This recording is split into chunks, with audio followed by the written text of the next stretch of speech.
I have a great recollection of how I remember him. I remember when I came to Ottawa and I was looking to do studies in psychology and Judaism and religion, and I went to see a professor at the university, and he asked me, did I hear of a Viktor Frankl? And I said, no. He said, well, you may be interested in him. Okay. As a matter of fact, he had just been there a month ago. He had turned out to have been there a month ago. So I said, okay. So he had written a book and he asked me to go buy it. I went to buy it. I read it and I said, this is incredible. It's almost as if this fellow has been inside the mindset of Jewish religious leaders over the generations and has sort of amalgamated into the psychological system. So I immediately said, I have to get in touch with him. So I called the publisher of the book in New York and I said, sorry, we don't give out his address. Fine.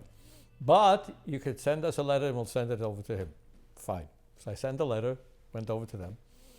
A few months later, I'm sitting in the kitchen, the phone rings. And in those days, the operators, they announced who it was on the other end. And they said, on the other hand, there's a Frankl from Europe calling. No idea who this is. Turned out it was Dr. Viktor Frankl himself. And why was he calling? He was calling to tell me that he was coming to America and that if I have time, I'd love to meet him. So for me, it was the middle of my studies on this because I had taken it a little bit further and read everything that he had written in English. So I said, great. So I said, where are you going to be? So I'm in Ottawa. He said, I'm going to be in Rochester, which is, it's about a 5-hour drive. But he warned me, he said, I'm a very tight schedule. I'll have 5 minutes for you. All right, I have 5 minutes, fine. So we get into the car, drive all the way out to Rochester, and we meet. And I'm looking at the clock, so I got 5 minutes. I got to be careful, what are you going to say at 5 minutes? It turned out that we spent the better part of an afternoon and evening together. 5 minutes turned out to be 4 hours. And that was the most lasting impression that to this very day I have of a person who valued his time, but then he spent it so liberally when it was for something that he felt was, if I could use that word, meaningful. Interestingly, during that conversation, I found out that he absolutely hated to go to cocktail parties because he said it was just a waste of time with small talk and all this stuff. And then I juxtaposed that with the conversation I had with him for 4 hours, which was the beginning of a lifelong friendship. And it turned out, interestingly enough, that there were a lot of things that were happening that I wasn't even aware of, including the pull that was being exerted upon him by people within other religious domains for logotherapy to sort of be embraced by them.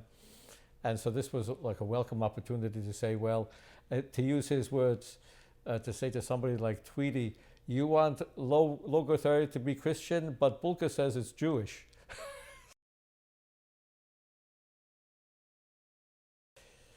It's, I would say, complicated, not an easy individual because he didn't fit into any conventional sense into anything.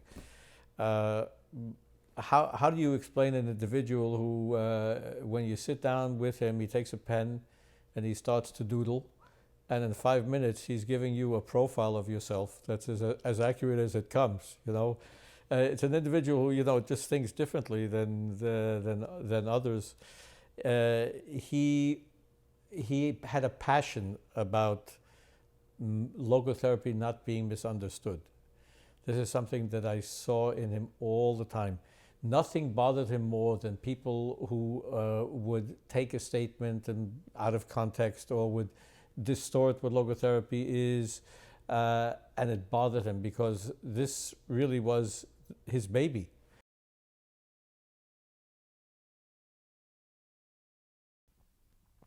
Rollo May wrote a piece in the Journal of Humanistic Psychology in which he accused your logotherapy of being authoritarian. So, for whatever reason, I decided I was going to write a response. I'm fine. So, I wrote a response, and not only that, but the journal sent a copy of it to Dr. Frankl, just on the off chance that he may want to write a response to my response, which he did.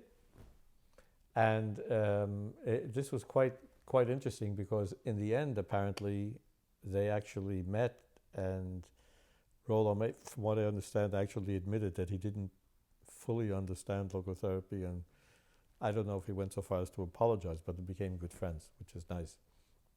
But it was then that I could sense that he was very much bothered by this, because to say a psychological system is authoritarian is a kiss of death. So it needed to be defended.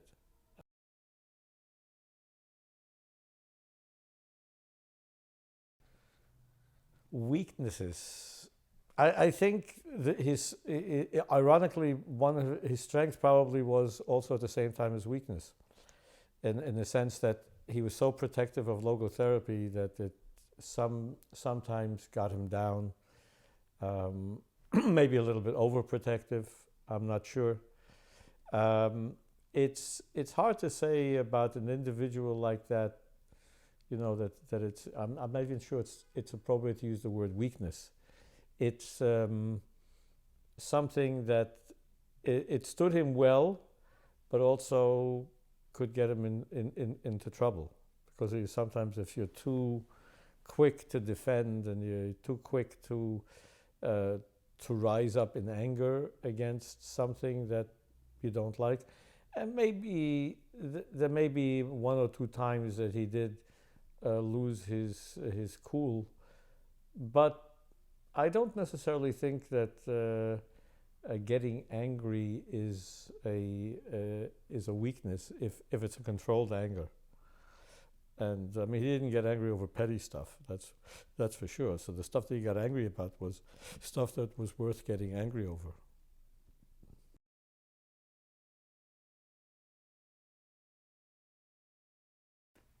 Our relationship deepened over time. He asked me when the time would come, God forbid, that if I would come to Vienna to preside at his funeral. Well, I sort of said to him, I'll agree to it as long as you don't die immediately. And I mean, he did live quite a long time after that. And the way things worked out, because of the pressures that were being exerted, apparently he was buried quite quickly. So I never got a chance to fulfill that, but I sort of felt it was like a promise that I had made that I hadn't fulfilled. So we did get a little bit later at the cemetery when you raised the monument. And here too is something quite interesting. Lesser people have had great monuments built to them. What does he have there? Basically, it's a small little stone, which is actually superimposed upon another one, because he was proud of the tradition that he came from. And what did he always use this analogy about the fact that he could see further because he's standing on the shoulders of giants? He actually carried that through in the way that he was buried. That he's buried basically on the shoulders of another monument, not one standing on his own. It's quite fitting.